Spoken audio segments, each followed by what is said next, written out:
in 2018, me and my colleagues conducted the first ever lifestyle intervention that was aimed for Somalis who live in the capital region of Finland.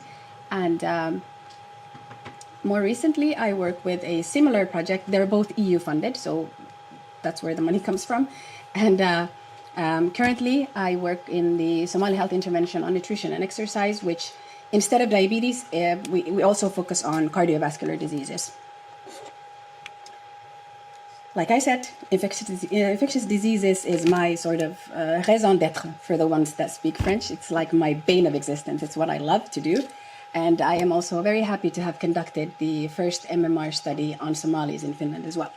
But we're going to hear about these things soon enough. So, I want to begin with a simple question. Can a community be productive if they're not healthy? Are we awake? MashaAllah. So, when we think of productivity, often we think of the economic input, right? Productivity means to do as many things as you can in as little time as you can, as efficiently as you can. However, when we dig deeper, we understand that productivity is always not about economic input. It's not about infrastructure. It's not about efficiency. It's actually the people. A productive community is a community where all the participants sort of dedicate their energy and their talents and their time towards a specific goal that we all have. But if the person they're not well, right? They suffer from poor physical health. They suffer from poor mental health. What can they do in that community to be productive? So, I believe a prerequisite or a requirement that we have is to be healthy first before we can become productive. Also, we know by many studies that people who have access to green spaces or good housing or safe environments or good food, they are more healthy. They are more economically able to commit to these goals that we have. So, because I am a researcher and I have to stay true to myself, I will show you so many studies today. I'm so sorry in advance, but because I am a researcher, I have to show my evidence.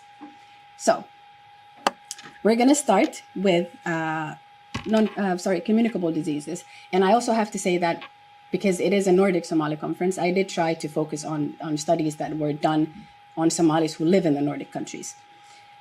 However, there were not too many studies, but the ones that I liked, then I chose, we will go through them. So, evidence shows that in terms of communicable diseases,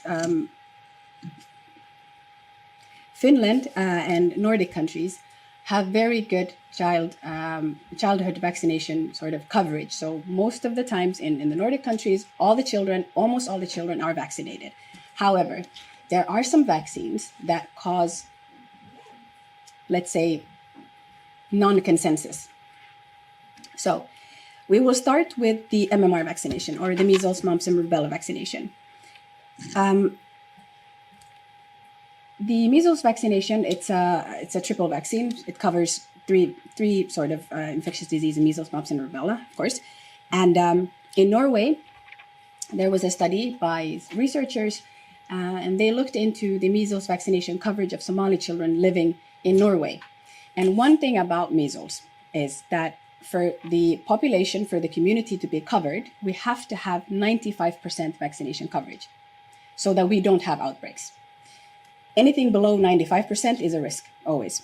So in Norway, what they did is that they specifically looked at Somali children, because what we know is that in Somali communities, MMR or MPR, how it's called in Finland, is something that's sort of debated. So the Norwegian study found that instead of the 95 that it's supposed to be, the Somali children vaccination uptake was 81%. In Sweden, just like we heard from the previous speaker, that in the areas of Rinkeby and Tensta, we have a lot of Somali migrants living there. So this study was conducted in those two regions in Stockholm. We have some evidence that in Sweden, instead of 95, the vaccination coverage in Somalis is around 70. And they looked into the factors. They talked with mothers, and then they asked them, why are you not taking the vaccine? So what they found out was that the mothers were scared.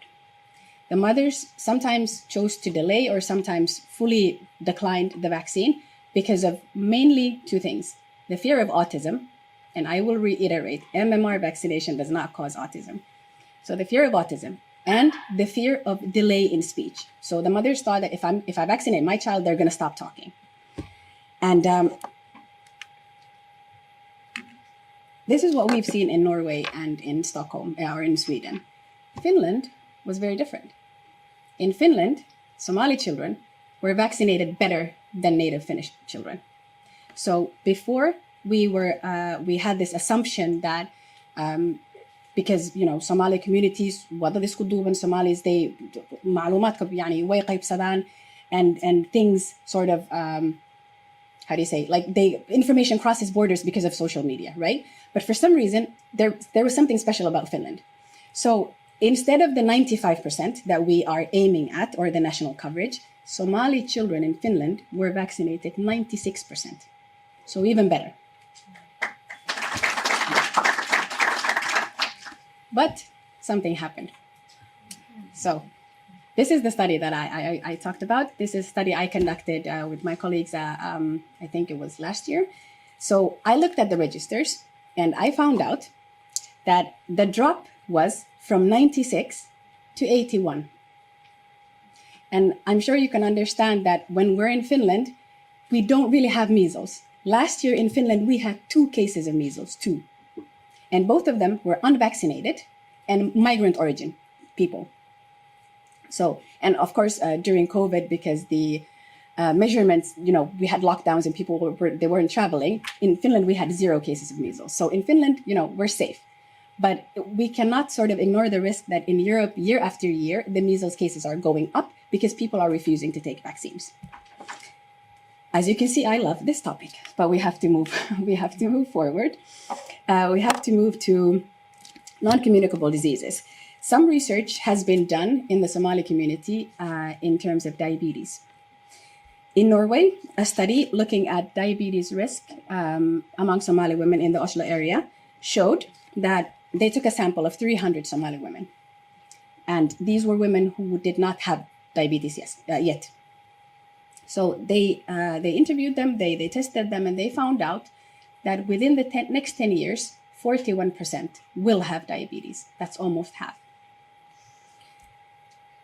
In Sweden, there was a study that was looking at the quality of life of Somali women living in Sweden. And they actually looked at quite a few measurements, right? They looked at, for example, a vitamin D deficiency. And they found out that the Somali women living in Sweden, 73% of them had vitamin D deficiency. So they didn't have enough vitamin D in their bodies. However, at least there's something positive in this study. They found out that there was no difference between the risk of diabetes in the Somali women and non-Somali women. So maybe there's something positive to say. In terms of Finland, I know this is a very busy table, but I want to sort of ask you to look at the red part that I've circulated there. This is a study that was looking at the cardiovascular risk factors among Somali, Kurdish, and Russian-speaking migrants in Finland. And what they found out, I don't have a pointer, but if you can look at the top, it's for men, and the lower part is for women. And you can see that, or I hope you can see from the back, the self-reported level of diabetes was the highest in Somali women compared to Russian and Kurdish and Finnish women.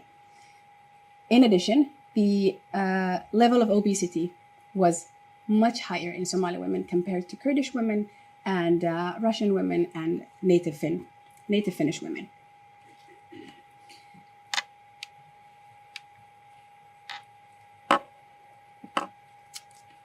Keeping up with the theme of diabetes, but I want to draw your focus on diabetes type 1.